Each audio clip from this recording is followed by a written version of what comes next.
Have you heard of neuroception? Basically, the perception of your nervous system in relation to safety or danger.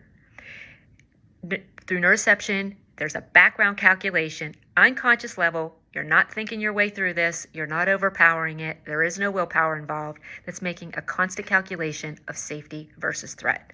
We are wired this way. There is a negativity bias that goes way back to this primal part of our nervous system. What is the advantage in knowing about this neuroception? Well, there are 3 states that are directed by your by neuroception. These are the 3 states of your nervous system. Your nervous system perception dictates whether you are in a calm, alive state, whether you are in a highly stressed state, or whether you're in a state of absolute shutdown.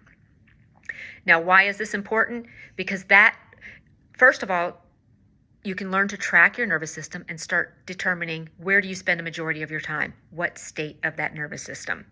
And then from that, we can learn about the mechanisms that we default into as a result of this state. So if I'm constantly in the stress state or I'm constantly in the shutdown, we'll talk about shutdown for right now. There are mechanisms for survival that our body naturally goes into. If you haven't read the Biology of Trauma book, highly encourage it.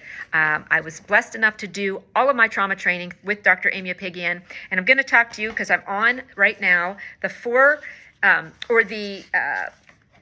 the ways that we kind of, when we're in that shutdown mode, what ends up happening in the body. 3 things, either disassociation, immobilization, or energy preservation. So stick with me, you'll learn about the steps of the stress response, but disassociation literally is when we are, the wisdom of our body says, this is so overwhelming for me, I need to shut you down so that you can handle whatever's happening. An example would be if you were ever put, maybe as a child, in a space where there was inescapable terror. So disassociation is the wisdom of the body that occurred at that moment.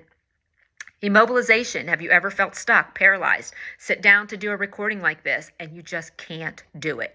Like there's something in your body literally keeping you paralyzed and you don't feel safe.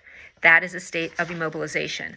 And energy preservation is that state where I was talking about, we've been doing this too long, or this experience is too overwhelming for my nervous system. I need to shut it down, and I need to go into energy conservation mode.